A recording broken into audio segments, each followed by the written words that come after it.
Hello, my name is Mark Anthony Dubose Jr., and I was born July 4th of 1986. And today, we'll talk about something that I think is probably, I'm going to say, my most favorite way to be able to effectively communicate to a dog what it is that I'm looking for, what it is that I'm not looking for. Because when it comes down to it, when your dog understands a good, solid yes, a good, solid no, it is so easy to do anything that you want with that dog, because then that dog now is able to read what it is that's going on with you. There's one thing that I think a lot of us are really kind of struggling with, and that's the concept of realizing the dog just does not care what words come out of your mouth. They don't care. They hear it and they're just like, blah, blah, blah, blah. Like, I don't care a single thing that you're saying to me. But what are you showing me with what your body is doing? And that's where dogs get confused, because that's where the confusion comes, because we're not always 100% consistent with everything that we do. And someone will say to you, that's what a dog trainer is going to say to you. Oh, you're having problems because you're not consistent. And I'm going to say, I don't care who you are on this planet. You are not 100% consistent with everything, all the time, every way, everything you mean, everything that happens. We got stuff in us that's just an absolute default that we just do. We make happen. When we get a little nervous, we get to touching. We get a little nervous, we get to pulling on that leash. It just happens. So the dog is just not really quite sure like what to do in these scenarios, because we're in confusion our own selves. And please, again, let me find anyone on this planet, a human being that thinks and says, I'm not confused, I know everything I'm doing. Like, that's, the doctors ain't gonna be able to help that scenario. We just need I'll pray a little bit for you. But we all have issues that we aren't able to just really just be 100% consistent with everything. And then that's where I'm gonna say, when that confusion comes in, that's when that dog is just, they don't know. But the way that I've realized to be able to get a 100% confusion rate away is by utilizing a crate. I love crates. Crates are not something that I really say I care to want to leave my dog in all day, all the time, but it's something that I have come to realize is a beautiful, beautiful, beautiful training method, training tool, training piece of equipment to be able to just really, really easily let my dog know that I don't want something and I do want something. Especially when you're using it inside of the house. And I started using it in the house and playing and doing different games, and I realized it works wherever you go. I can put this crate anywhere in this world, and these dogs completely understand exactly what it is that I'm saying when I say, hey, crate. So for me, it's go home. All three of these dogs are on go home. I got another one that's kennel, and I got another one that's, I just say crate. And when I say go home, that means you're gonna go sit in your crate. That's why you're already looking like, what's happening? He's like, I'm already in here. Oreo, go home. He's like, what more can I do? Go home. What more can I make happen here? So it's something that is very, very clear to the animal. Like right here, he's like, did you want me? Even though I'm calling his name, even though I'm looking directly at him, even though I'm kind of somewhat, my body is interacting with him, saying, yeah, buddy, let's play, let's do something. But that go home means, no, he must want something different, because he's telling me to go into here. So that must mean he must not want me to do anything, but just sit down, lay down, and calm down and relax. And I'm like, exactly, buddy. That's exactly what I'm looking for. So when I say that word and they have to go into that crate, it is a very, very clear communication to that dog to say they must not want me doing anything I used to be doing, but just lay down and relax, because that's all that they could do in there. There's no confusion. On a leash, you can pull it here, pull it there, and you're not really pulling it enough, and you're pulling a little too light, and it can get confusing. Because one minute you pull it and the dog is like, well, I'm already sitting, what more do you want? Then you're pulling it and the dog is like, well, I'm already over there, what more do you want? It's confusing. It's confusing. Unless you're just like 100% in tuned, all dialed in with paying very, very close attention. I could do that for maybe an hour, maybe 2 hours if I'm dedicated working with the dog and I'm standing there doing what I'm doing. But as far as the background of just hanging out inside of your house, it's impossible. But what is possible to be able to communicate to that dog that you do not want them to do something is put them in the crate. And I don't say put them in there and just leave them in there. I put them in there and let them right back out again. You know, I do that a few times. After a few times is where the magic really starts to happen to the dog. Because, for instance, when the dog jumps on you, the dog's gonna jump and jump and jump. The method that I just see everybody like doing, put a knee in the dog, pinch the dog, turn away from the dog, do all this crazy stuff. As opposed to just, why don't you put the dog in a crate and just shut the door for 5 seconds and then let him back out. What do you think that dog is gonna do instantly when he gets back out? It's gonna jump. And then you're gonna say, okay, well, go right back into that crate. After about, usually it takes 3 times, but sometimes some dogs are just some dogs. 4 or 5 or 6 times. That a dog finally comes out and it's thinking. You'll watch it go through the thinking process. This is when I start to fall in love with dogs, because I watch them just like, they're like, what do I do now? That dog will come out and it will look at you and it will like think about jumping, but then it's gonna like, he keeps putting me in here. What's the deal with that? Maybe if I just stand here for once, maybe he won't put me in there. And then you pet the dog and the dog doesn't go in there and he's like, oh, that's easy. I could do that. That's so clear to me.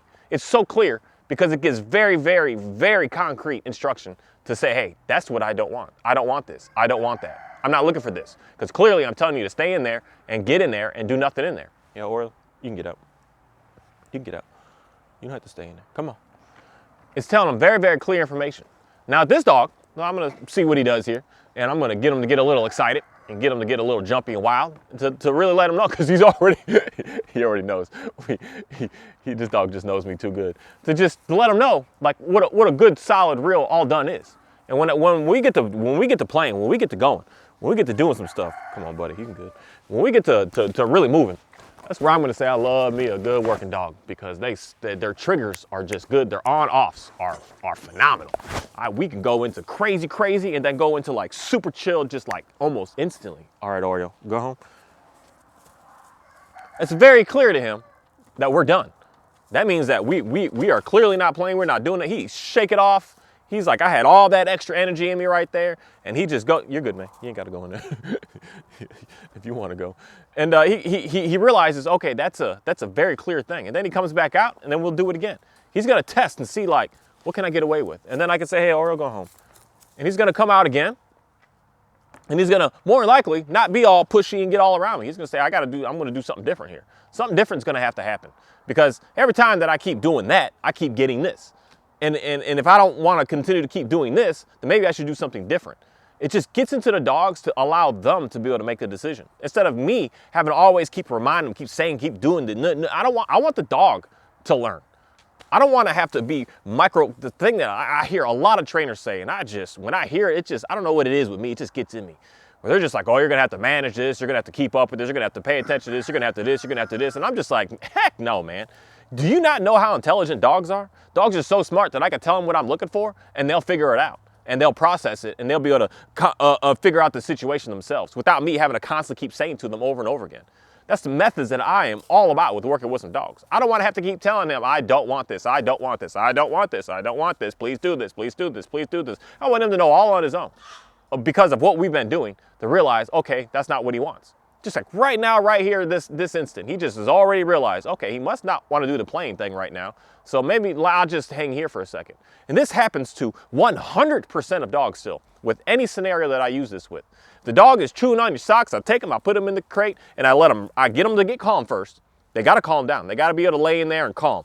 Then I open the door up, I tell them to wait or stay, whatever you say, and then they come on out. And it was the first thing that they do is go right back to that sock again. And I grab that sock and I put them right back in that crate. And then I grab that sock and I put them right back in that crate. On that third, fourth, fifth, sixth time, the dog comes out, he looks at that sock, he looks at that crate. He's like, it ain't worth it. And I'm like, it ain't worth it. It ain't. It's just, I'm not looking for that from you. Please leave that alone.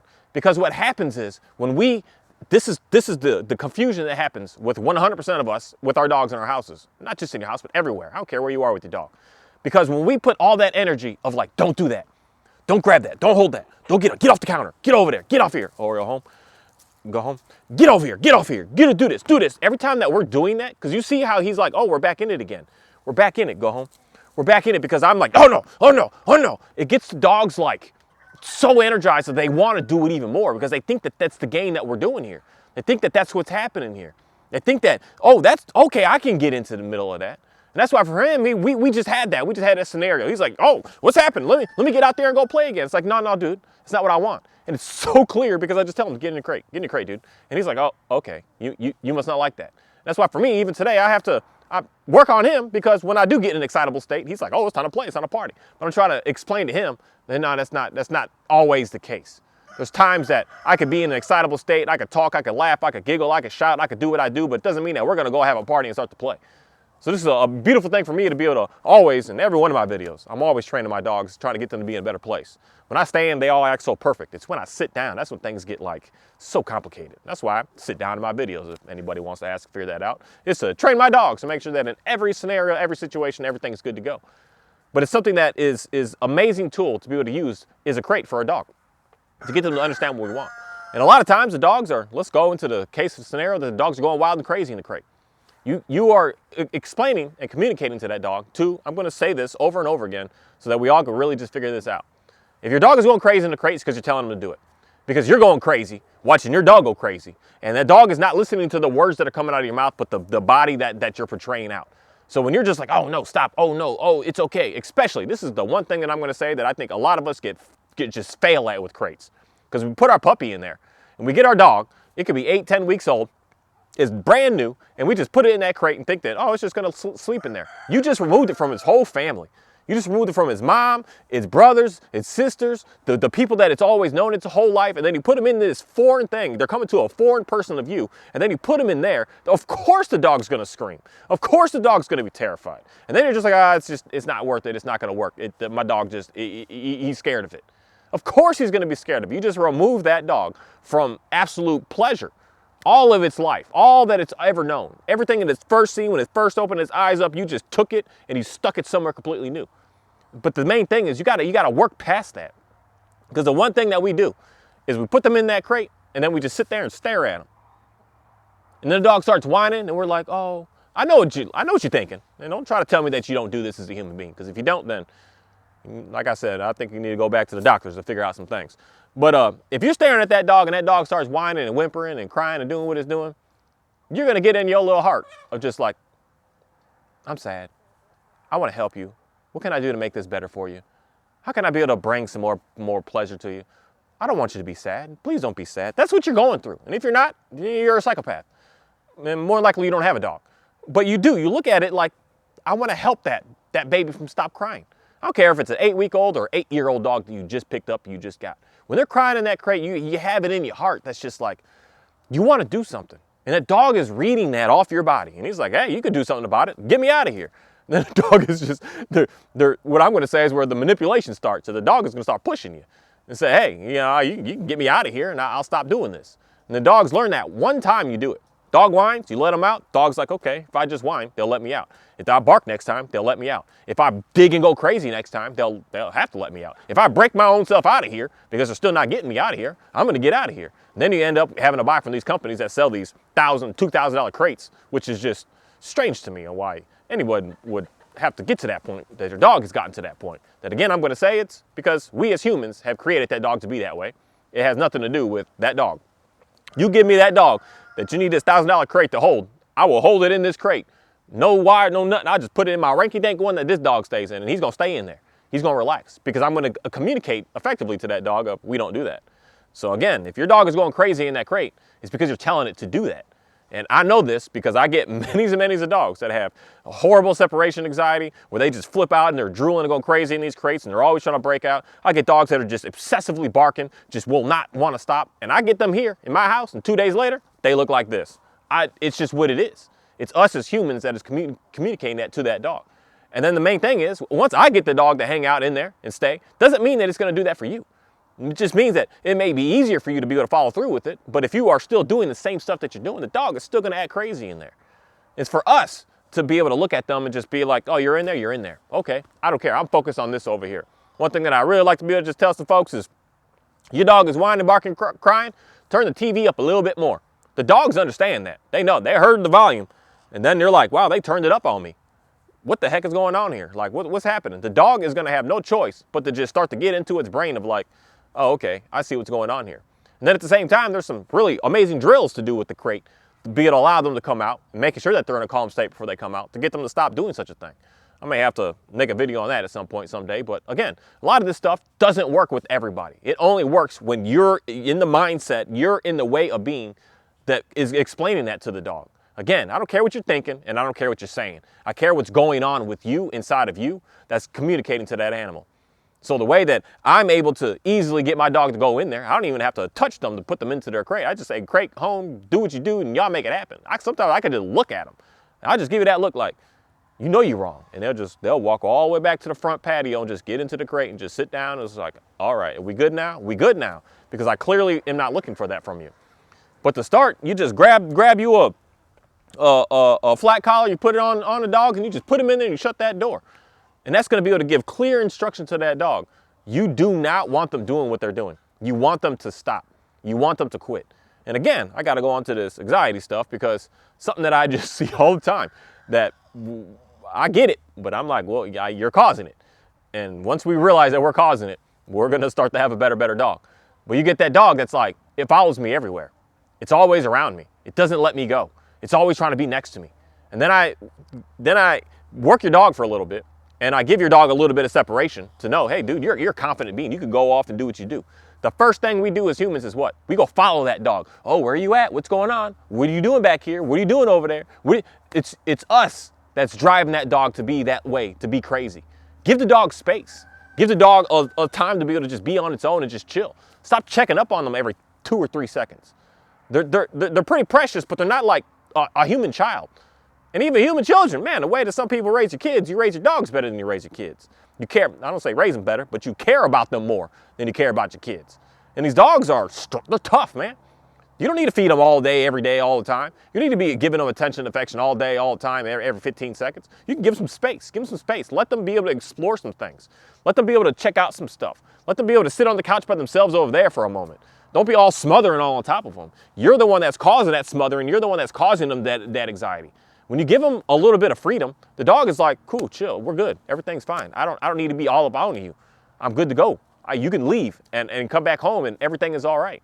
I don't need to be all worried about that. A lot of the stuff that's going on with our dogs is because of what we as humans are doing to them. Nothing at all that the dog is crazy. I have taken so many dogs here and watched them for, I keep a dog 7 days. 3 days is what I really care for. Anything more than that is just a waste of effort. Because the dog, I just need to see what's going on. And I've taken so many of these dogs that people are just like, they're crazy in that crate. And I put them in my house and they are not crazy. And one fast track way is if you already have a dog that's pretty nice in the crate, surround him by two good dogs. That's what they got to do right away. I put 2 dogs. I put that dog and this dog in the crate, put that dog in the middle. That dog's stressed and he looks over like, are you good? Are you good? We must be good. Everything must be fine. It's like, yeah, we're fine in here. Everything is okay. And the dogs always get out of it. It's because I'm looking at that dog for one. Sometimes I'll look at them dead in the eyes while they sit in that crate. Like, dude, everything's fine. Everything is good. What you stressed over? You're in the most safest place right now. Actually, nothing can come and get you. That's another thing that gets complicated with dogs. They think that they're scared in there because they think that they're vulnerable because things can hurt them, things can get them. It's like, dude, it's the opposite effect of that. That's why everyone's dogs are going crazy inside your car. My dogs just sit in the car because they know that that's the safest bet. Now, if you try to get in that car, that boy, he might chew on you a little bit because he's like, what the heck you doing in here? This is my space. But as long as you stay outside of his space and he knows he's protected in his space, he's super confident. And that's where dogs are confused. They have confusion of thinking inside of there, I need to be terrified because everything in the world can come and get me. As opposed to the opposite mindset of thinking, actually, I'm in the safest spot. Everything out there might be able to hurt me. And that's, again, what we're communicating to our dogs. We like to use crates in such the most negative way. The dog does something wrong in a way of it's digging, and then you lock him in there for 8 hours, and you never even caught him in the act of doing it. Your dog is going potty on something, and you're just like, what's going on? You didn't catch him in the act of, and you just lock him in there, and you keep him in there for 24 hours. The dog's like, what the heck's going on? What's happening? And that's where confusion starts to come in. But when you're ready to actually figure out how to be able to get your dog in a better place, it's for us to start to get our minds and ourselves into a better place, to be able to get that animal into a better place. I don't care what you're thinking and what you're saying. It's what we do. And that, again, is something that I think us as human beings are struggling with today. I mean, it comes down to relationships with people. We say out our mouth, I care about you, but yet we're doing things that is just damaging them. And we do that with dogs. And like, again, I'm going to say, dogs are very forgiving to a point. And same thing with humans. Humans are very forgiving, but humans are quicker to just come into giving you some attitude because you're disrespecting them. Or a dog is it could take a year or 3 or 4 even. That dog turns 5 years old and it finally bites your face off and you're like, what the heck, man? We've been good for so long. The dog's like, it's been 5 years you've been disrespecting me. I got to do something now. And that happens to a lot of dudes out here. You think you're doing all good, everything's all great, and all of a sudden you got divorce papers and half your stuff in your house is already moved out. And you're like, I thought everything was good to go, everything was fine. Nah, it's not. Pay very close attention to everything that's going on. Very close attention. And that's something that, I'm going to say is, dogs can teach us so much about what we're actually doing as opposed to what we're saying and thinking. Because they are a reflection of what we do and get done. When you follow through with what you see that you don't like and you want to fix and you address it, you're going to realize like things are looking much, much better.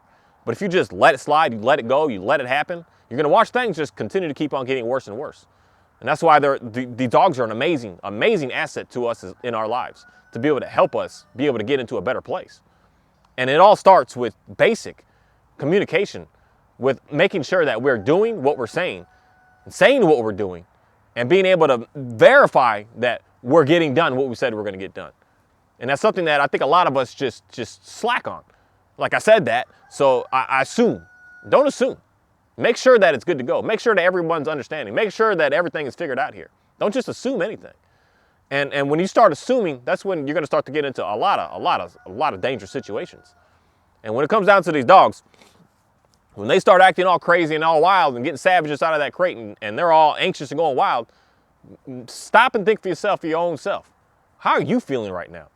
And a lot of times, a lot of people, I'm going to say this straight up, a lot of y'all don't like your work. A lot of y'all, in reality, hate your work. You can't stand your work. You're so frustrated with your work. You irritated as all can be with your work. You got to go to work. You got to be there from 8 o'clock to 5 o'clock and 9 o'clock to 6 o'clock, and you got to go there. And you leaving, you're getting ready in the morning, doing what you're doing. Your dog is all excited because they just are. I just rarely see a dog that's just like so sad. That dog, my May back there, she's a very weird, unique dog. But I rarely see a dog like that, or I go home.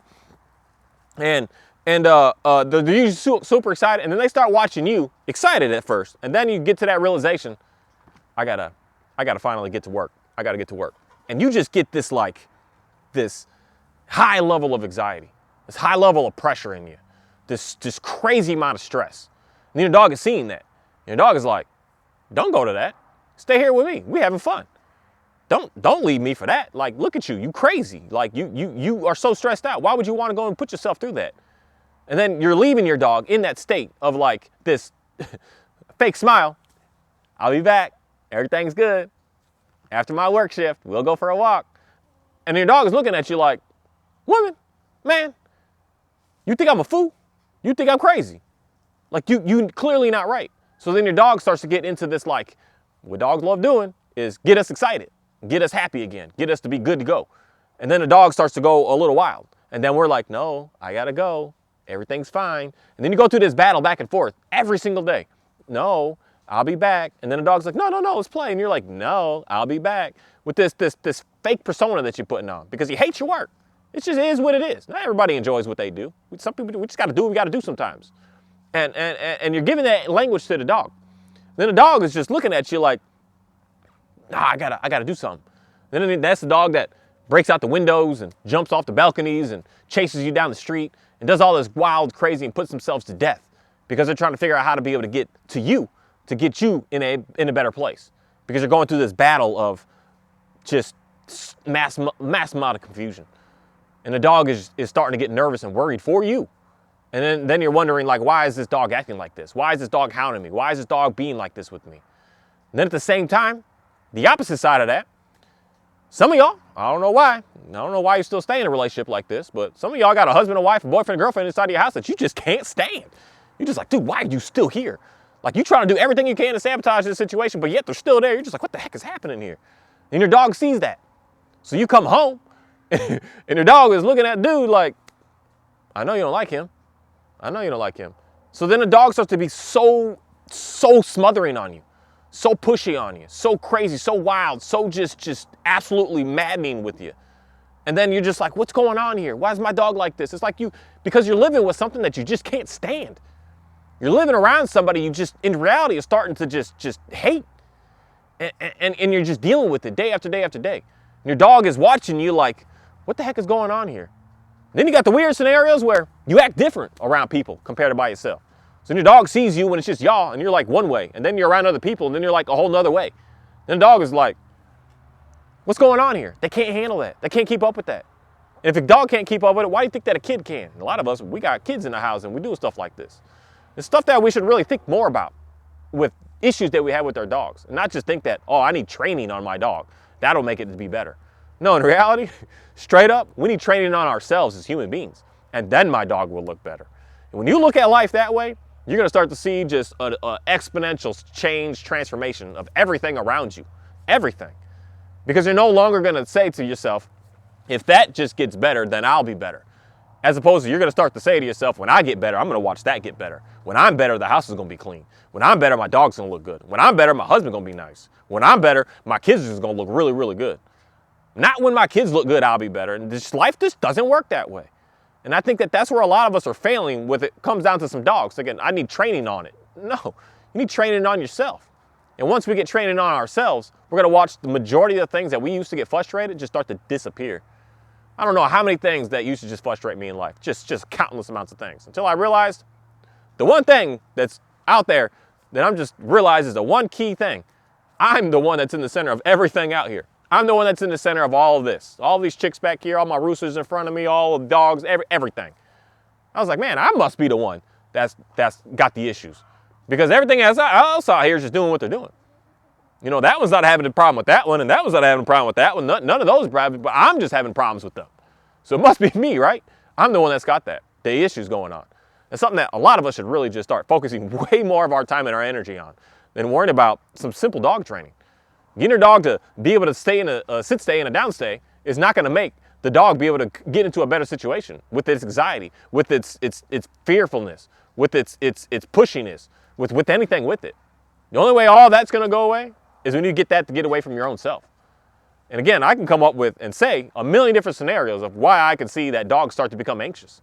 And I see that. You know, people pay me $3,500 for me to explain to you what you messing up with to get your dog to stop being anxious. Because the main thing is that free information just doesn't work.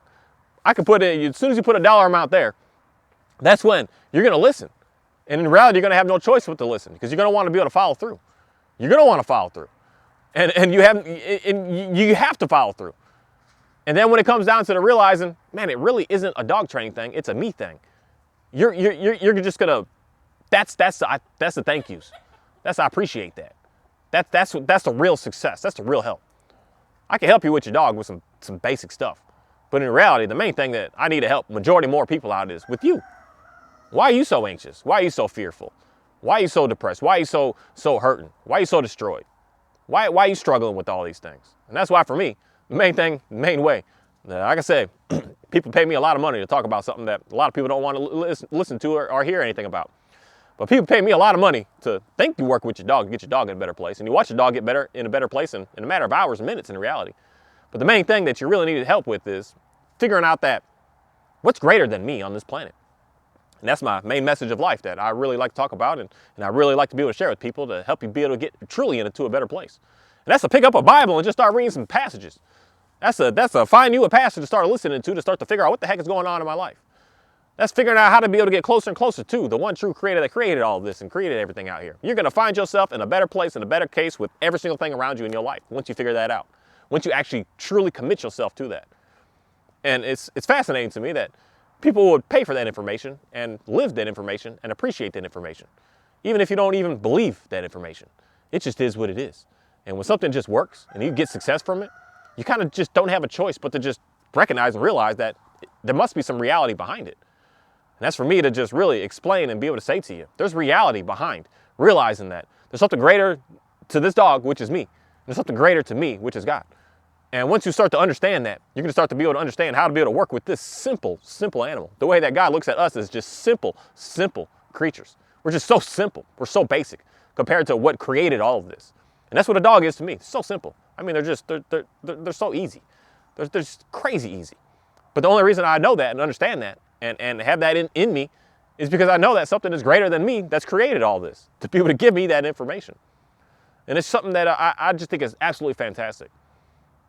It's fantastic with being able to work with not only just thinking that it's the dog that's the problem, but it's us, it's you that's the problem. And once we get through that bridge, once we finally figure that out, then you're going to be able to get all the success that you ever could have possibly ever wanted with anything and everything in your household, not just a dog. I like helping people with dogs, but I'm telling you, there's a greater need out here than dogs. There's a greater need for us as humans. And I see it in the dogs. I see the problem that we as a people have by the way that all of the behaviors that the dogs are displaying.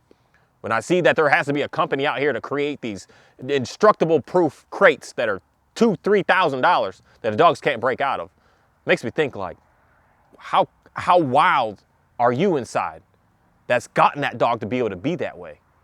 That's making that dog think that it needs to act like that. And I want to get that breakthrough through you. And once you get that breakthrough, the dog, crate don't matter. Leash don't matter. Tools don't matter. It's just, it's very, very clear. It's very easy. Something that I want more and more people to think about. Thank you.